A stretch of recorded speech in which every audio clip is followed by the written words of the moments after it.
Olá amigos, sejam todos bem-vindos a mais um vídeo aqui do canal Iorozuia de Melo TV. Eu sou Diogo Fortunato, essa aqui que é a nossa sessão de estudos jurídicos, dentre vários outros assuntos que não fazem muito contexto neste canal, como arqueria, artesanatos e bonsai. Essa aqui é a nossa sessão de estudos jurídicos. Estamos iniciando hoje a nossa aula aqui no nosso curso de civil, onde vai ver o direito civil desde o início. Duas felicidades minha hoje. Estou com duas alegrias nesse momento que eu gravo esse vídeo. Primeiramente, por estar iniciando essa playlist aqui de civil com vocês, começando essa jornada aqui do estudo do direito civil. E amanhã vou tirar o aparelho da boca, então estou duplamente feliz. Apenas para registrar esse momento, vai que um dia eu assista esse vídeo e lembre disso, vai ser muito legal.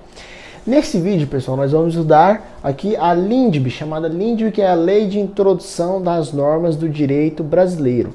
Vamos começar então por alguns assuntos, os aspectos gerais. O que é a LINDB? A gente pode definir a LINDB, antigamente a LINDB, na verdade, que era chamada Lei de Introdução às Normas do Direito Civil, era LINDC. Ela era a Lei de Introdução às Normas do Direito Civil.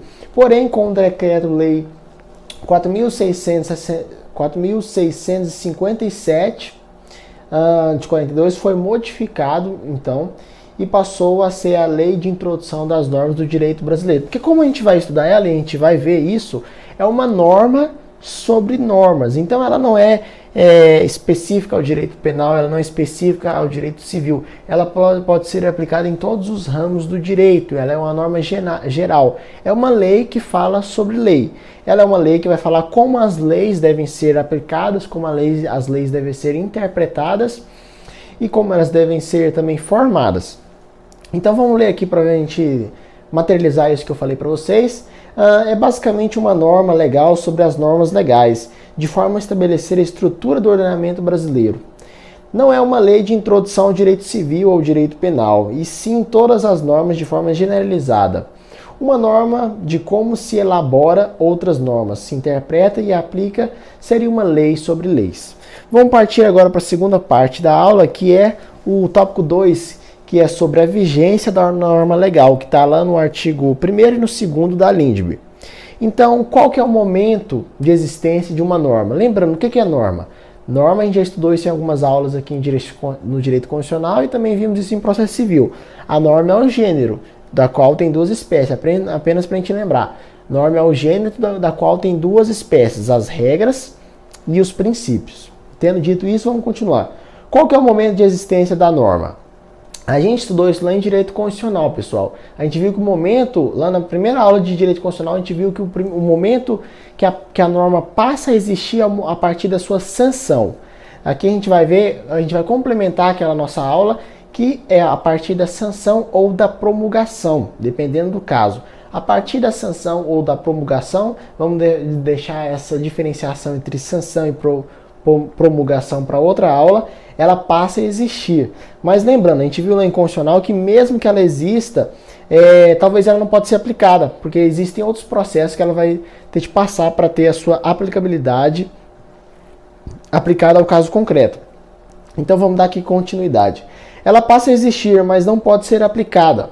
Primeiramente haverá a sua publicação. Lembrando que aqui para a publicação nós estudamos lá em Direito Constitucional que também ela vai passar a gente vai analisar, vai passar pela comissão se aquela norma nova ela é constitucional ou se ela é inconstitucional, ou seja, vai passar por um controle de constitucionalidade. Ela vai passar por um controle de constitucionalidade se for levada em conta a Constituição. Se for outra norma legal, uma norma sem ser a Constituição, ela vai passar por um controle de legalidade. A partir deste momento, então, ela vai existir e vai ter também validade. A partir de sua publicação, então, vamos continuar aqui, a gente parou em publicação. Com declaração de constitucionalidade e legalidade. Foi o que eu expliquei agora para vocês. Assim poderá ter a sua validade. Lembrando que eu estou colocando as qualidades em azuis, aqui passando do lado, as qualidades estão em azuis e o processo que ela vai ter de passar está em vermelho. Depois ela vai ter de passar pelo vacatio legis, que é aquele período para que todo mundo tome conhecimento da nova lei. Então, a partir da sua vacatio legis, ela terá a sua eficácia. Então, a partir desse momento, ela terá a sua eficácia.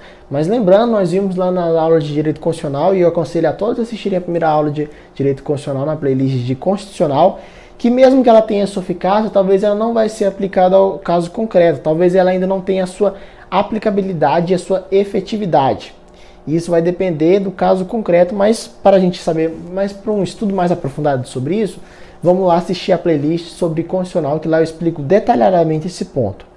Agora, sobre a vacatio legis, vamos estudar agora mais a fundo a vacatio legis, porque está relacionado aqui ao nosso tema da LINDB. Então, dispõe a Lei Complementar 95 de 98, lá em seu artigo 8º. A vigência da lei será indicada de forma expressa e de modo a contemplar prazos razoáveis. Essa parte em vermelho, prazos razoáveis, é o que se refere a vacatio legis, para que dela se tenha amplo conhecimento, reservada a cláusula entre a vigor da data da sua publicação para as leis de pequena repercussão. Então, a vacatio legis é um período onde as pessoas vão se acostumar com aquela nova lei, sendo que uma lei pode entrar em vigor a partir do momento de sua publicação, desde que tenha em seu texto lá, entra em vigor da data da sua publicação. Só que nesses casos vão ser aplicados apenas a leis que sejam de repercussão geral, não sejam leis tão importantes como, por exemplo, o novo CPC. Foi uma lei que a gente vai ver mais na frente, o seu vacatio legis foi de 1 ano. Vamos dar continuidade. O período do vacatio legis deve ser o número de dias, conforme o artigo 8, parágrafo 2º dessa lei complementar que a gente mencionou. Mas o que acontece? Muitas vezes essa regra não é obedecida. Como nós vimos, o Código de Processo Civil, ele não foi em dias e nem em meses. Ele foi em anos, estabeleceu o prazo de 1 ano. Se o legislador esquecer, vamos ver, o que é que pode acontecer? Vai que o legislador esqueceu de determinar na nova lei o período que vai ser o vacatio legis. Então nós temos uma regra geral a ser observada. Quando houver omissão do legislador, o prazo vai ser de 45 dias. Deixa eu ver aqui se está certo, para não falar besteira. Isso mesmo, o prazo vai ser de 45 dias, de acordo com o artigo 1º da LINDB. Isso para leis no território brasileiro. Se for uma lei do estrangeiro, o prazo vai ser em dobro. O prazo vai ser de 3 meses. Eu me confundi aqui. Na verdade, se for uma aplicação de uma lei estrangeira, o prazo seria de 3 meses. E a lei nacional, 45 dias. Já que a gente está falando dos prazos, vamos falar então, o tópico próximo é o 2.3, que são os prazos do vacatio legis. Vamos ver então as suas formas de aplicação, as suas formas de contagem. Mas, primeiramente, qual é a regra geral? Os prazos são computados no nosso direito brasileiro de acordo com o 132 do Código Civil. Os prazos em mês e prazos em anos devem ser contados de data a data. Por exemplo, de 2015, um ano vai ser lá em 2016. O mês 8, de mês a mês. E os prazos em dia devem ser computados de dia a dia, excluindo o primeiro dia e incluindo o último dia. Então a gente exclui o primeiro dia e inclui o último dia. A gente lembra aqui da diferenciação do direito penal, que é diferente. Lá existe a inclusão do primeiro dia e a exclusão do último dia. Ao contrário, em decorrência da própria de ser mais vantajoso para o réu, para ele cumprir a sua pena mais rápido e tal. Diferentemente de prescrição, que é diferente. Mas vamos deixar o direito penal para lá. A gente está estudando direito civil. Isso aqui foi apenas um adendo para a gente lembrar dessa diferenciação, que no direito civil a gente inclui o primeiro dia e exclui o final. Lá no direito penal a gente inclui o primeiro dia e exclui o final. E eu acho que eu falei ao contrário. No direito civil a gente exclui o primeiro dia e inclui o dia final. Agora, critérios dessas contagens para vacatio legis. Para vacatio legis não é igual, pessoal. Isso está lá na lei complementar, lá na mesma lei, só que no parágrafo 1º. Os prazos na LINDB em dias inclui o primeiro dia, inclui o dia final, só que ele só vai valer a partir do último dia subsequência à sua consumação. Então é o que está aqui para vocês. O prazo da LINDB em dias inclui o primeiro dia, inclui o dia final, porém só inicia no dia subsequente à consumação integral do prazo. O que significa? Na verdade, isso aqui significa que vai ser a mesma coisa, pessoal. Isso aqui vai dar na mesma, vai incluir o último dia e excluir o final, vai ser a mesma coisa. Mas é importante a gente saber isso aqui para termos de concurso, para provas, porque existe a diferença na forma escrita. Inclui o primeiro dia, inclui o dia final e só começa a contar a partir do dia subsequência ao fim da consumação integral do prazo. Agora, em relação a prazo na LINDB, em relação a ano e mês, na verdade a legislação ela é omissa, ela não fala. Então, tem a doutrina, tem um entendimento doutrinário. E qual que é o entendimento doutrinário majoritário? O entendimento seria contar da data a data, de data a data, como foi na aplicação do vacatio legis do novo Código de Processo Civil, foi de data a data. E então a gente aplicaria o 132 do Código Civil. Um exemplo está aí, é o novo Código de Processo Civil em seu artigo 1045, no seu parágrafo 1º, lá estipula assim, um ano que entra em vigor a partir de um ano de sua publicação, no seu artigo 145.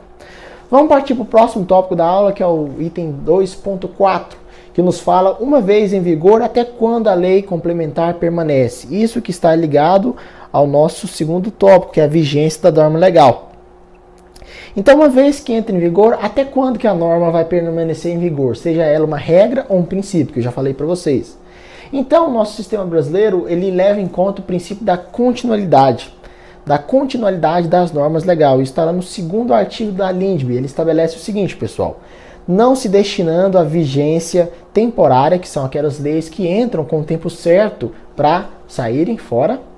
Não se destinando a tempo certo de vigência, a lei terá vigor até que outra a modifique ou a revogue. Então a lei continua, ela perdura no tempo até que outra lei nova venha e a revogue. Isso é o princípio da continuidade das normas. No seu parágrafo 2º também estabelece o seguinte: a lei posterior revoga a lei interior quando expressamente o declare, revoga, escrito errado, revoga. A lei interior quando expressamente o declare, quando seja incompatível ou quando regule inteiramente a matéria que tratava a lei anterior. Então existem duas formas de revogação. Existe a revogação expressa, quando entra a lei nova e a lei nova vai falar, ó, aquela lei antiga está revogada. Tá, isso é a forma de revogação expressa. Existe a forma de revogação tácita. A forma de revogação tácita vai ser quando, pela natureza, pela matéria que trata essa lei nova, ela vai diametralmente contra a lei antiga. Seria incompatível existirem essas duas leis ao mesmo tempo. Isso se considera, então, tacitamente revogada. Ou então, quando ela disciplina toda aquela matéria novamente. Proibição da repristinação. O que é repristinação, pessoal? A lei que revoga a lei revogada. É o seguinte, pessoal, é uma situação seguinte. Vamos imaginar o seguinte: nós temos uma lei A. Entrou uma lei B revogando a lei A. Ok. A lei A foi revogada. Aí houve uma nova lei, a lei C. E a lei C revogou a lei B. Agora, pelo fato da lei C ter revogado a lei B, não significa que a lei A, que havia sido revogada pela lei B, vai ter eficácia novamente, que ela vai ter aplicabilidade, que ela vai valer. A lei nova, a lei revogadora, então aqui em termos de linguística seria o seguinte, a regra: a lei que revoga a lei revogadora não autoriza a validade da lei revogada. Ou seja, a lei C que entrou, que revogou a lei B, que tinha revogado a lei A, não vai fazer valer a lei A. Entenderam? Isso é a repristinação, proibição da repristinação. Existe apenas uma exceção, pessoal, e essa exceção está lá no controle de constitucionalidade concentrado, não no controle de constitucionalidade difuso, no concentrado. E isso está estabelecido na Lei 9.868 de 98, no artigo 8º. E fala o seguinte: quando houver esse caso de uma lei que revogou uma lei, a lei C que entra revogando a lei B, nesse caso, no controle de constitucionalidade, no controle concentrado, vai valer sim vai valer porque é como se a lei B nunca tivesse existido. É como se a lei B nunca tivesse existido. Então não houve a revogação da lei A. Apenas nesse caso. Então a repristinação no sistema brasileiro é proibida, apenas tendo a exceção no controle de constitucionalidade, concentrado. Já que a gente falou sobre a revogação, é bom a gente também saber um pouquinho que revogação tem duas espécies. Revogação é um gênero, da qual tem duas espécies. Existe a revogação total e existe a revogação parcial. A revogação total é chamada de abrogação. Uma coisa que eu ensinei para vocês lá no direito constitucional. Quando ocorre a abrogação, existe a revogação da lei anterior, e isso existe a revogação, existem dois efeitos. A revogação da lei anterior e também existe o impedimento de nova criação de leis de forma a ir contra essa lei que entrou. Isso é a abrogação. Mas também temos a derrogação. Derrogação que é a revogação parcial. Então sempre lembrar, duas formas de revogação. Revogação total, chamada abrogação. Revogação parcial, chamada abrogação. Chamada derrogação, me desculpem. Vou repetir agora para a gente gravar todo mundo, não ter confusão. Revogação total, abrogação. Revogação parcial, derrogação. Vamos partir para o nosso próximo tópico da aula, tópico 3. É a obrigatoriedade da norma, no artigo 3º da LINDB. Estabelece o seguinte, pessoal: ninguém se excusa de cumprir a lei alegando seu desconhecimento. Então ninguém pode deixar de cumprir a lei e falar que não a conhece, alegando seu desconhecimento. Isso é um dos princípios, é a presunção de que todo mundo conhece a lei, e apesar de ser um pouco relativo. Então está aqui, presunção de conhecimento das leis, só que isso é um pouco relativo. Então seria a proibição de alegação de erro de direito. Ninguém pode alegar que não conhece o direito. Mas é claro, como tudo, existem as exceções. Então vamos citar algumas exceções aqui. Exceção do artigo 139, no inciso 3º do Código Civil, que lá estipula a alegação de putatividade para produzir efeitos jurídicos. Então, por exemplo, um casamento que a gente pode alegar que não tinha um conhecimento, que era irmã, por exemplo, apenas para efeito de produzir efeitos jurídicos. Um outro exemplo seria o artigo 1561 do Código Civil também. Lá vai falar sobre o erro substancial em negócios jurídicos. Erro de direito seria então um efeito também para anular aquele negócio jurídico. Então, quando o erro é substancial, quando o erro você não poderia tomar conhecimento daquele erro. Vamos falar um pouquinho, já que a gente está falando sobre a obrigatoriedade das normas. A gente viu que norma é dividida em regras e princípios. Vamos falar então sobre as leis congentes e as leis dispositivas. Apenas uma parte de conceituação importante aqui nas primeiras aulas de Direito Civil, para que quando a gente veja esse tema de novo, a gente não precisa explicar o conceito. O que são leis congentes? Leis congentes são aquelas que são dirigidas a todas as pessoas de forma genérica. Já as leis dispositivas vai ser dirigida aos particulares de forma a dar maior liberdade para eles. Então, as leis congentes são de ordem pública e dirigida a todos. Enquanto isso, as leis dispositivas permitem que as partes alterem seu conteúdo. Um exemplo desse caso seria o artigo 490 do Código Civil. O que esse artigo estabelece? Seria o exemplo que prestigia a autonomia privada. Por exemplo, a despesa no contrato de compra e venda por parte do comprador, e a despesa quando as partes concordam entre si, a despesa por parte do vendedor de forma a entregar o produto, seria o frete grátis, por assim dizer. Então isso são leis dispositivas, são leis que permitem alteração de algumas partes na aplicação daquele uso nos particulares. Próximo tópico da aula, tópico 4, é a integração da norma. Isso está lá no artigo 4 da LINDB. O que estipula a integração da norma? São as formas de integração da norma, pessoal. O que é isso? Vamos lá, vamos por parte. É a proibição do juiz se eximir de julgar alegando falta de lei ou desconhecimento de lei. É assim o preenchimento das lacunas da lei. Um litígio, uma prestação jurisdicional, prestação jurisdicional é aquilo que vai ser prestado para as partes. Quando as partes levam o litígio para o jurisdicional, o juiz não pode deixar de julgar aquele caso alegando que não existe legislação, alegando que não existe ainda julgado naquele sentido. O que acontece é que ele vai ter de usar as formas de integração das normas. Também tem um outro conceito aqui que é chamado de comitação. Comatação. São as formas de integração das normas ou as formas de comatação. Pode vir assim nas provas também. Comatação. São chamados também mecanismos de integração.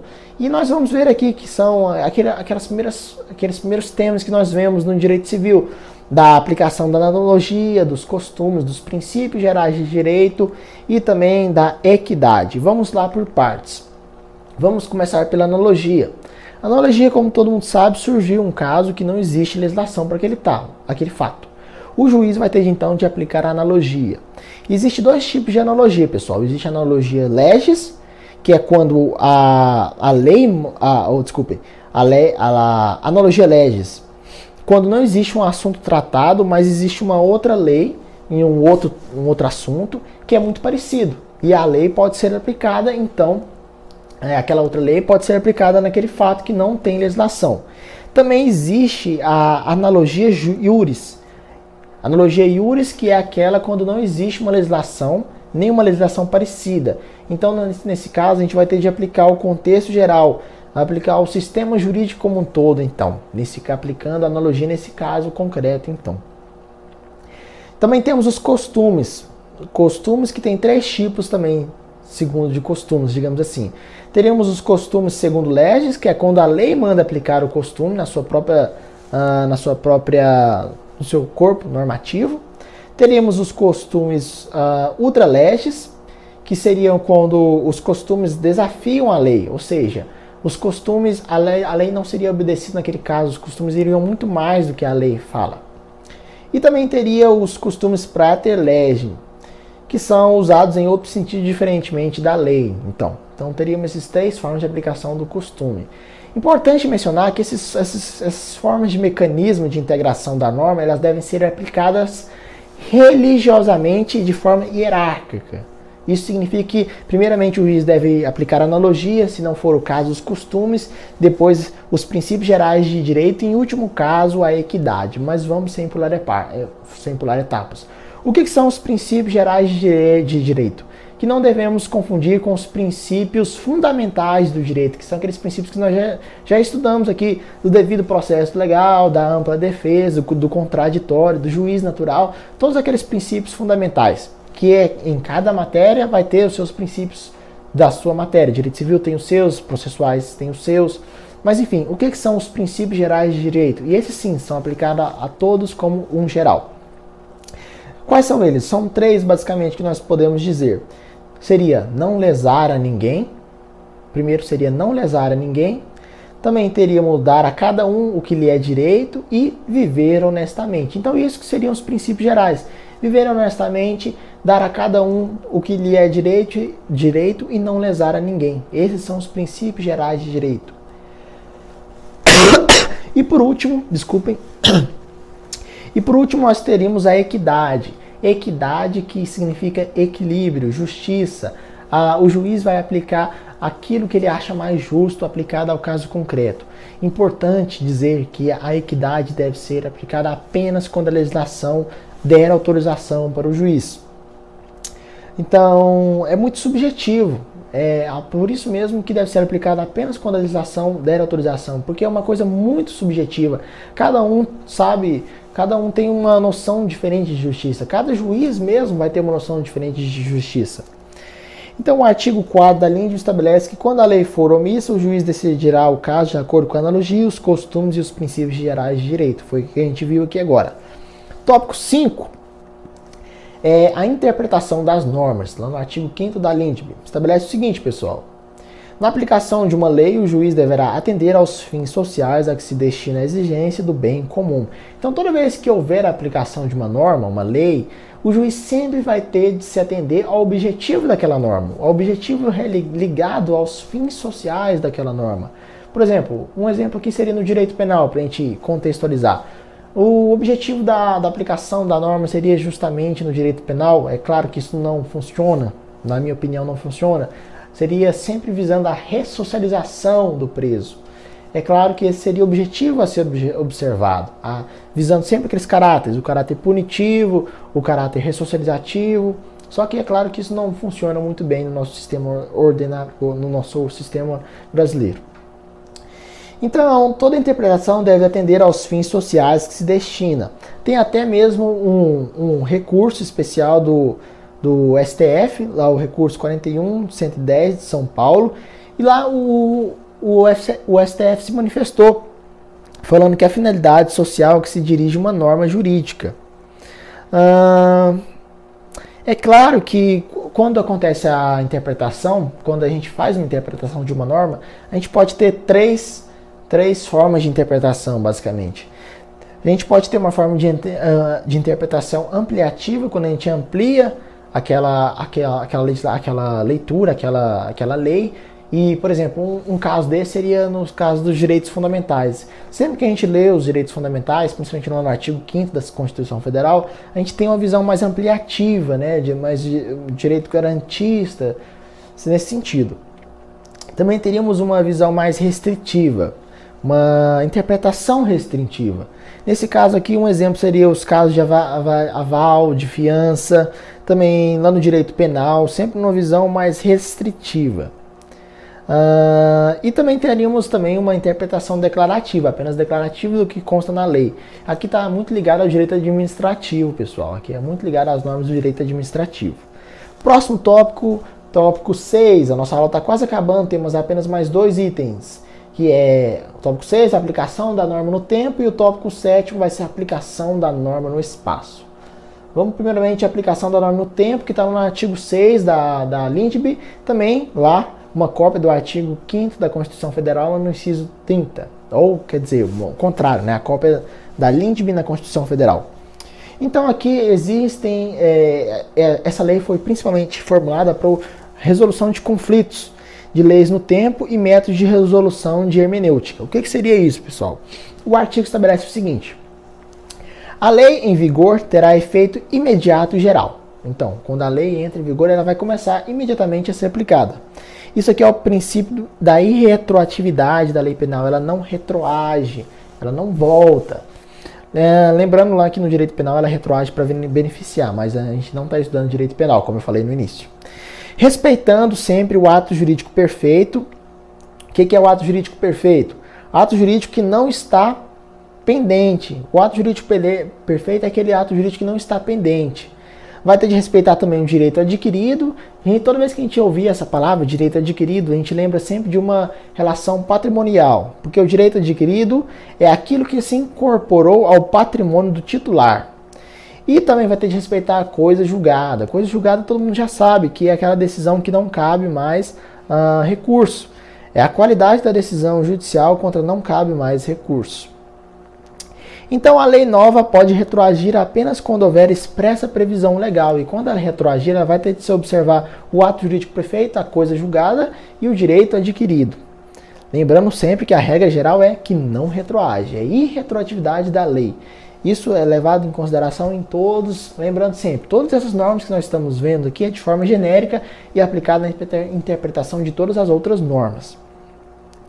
Validade e existência. Lembrar uma coisa, pessoal. A validade e a existência está ligada à aplicação da lei antiga.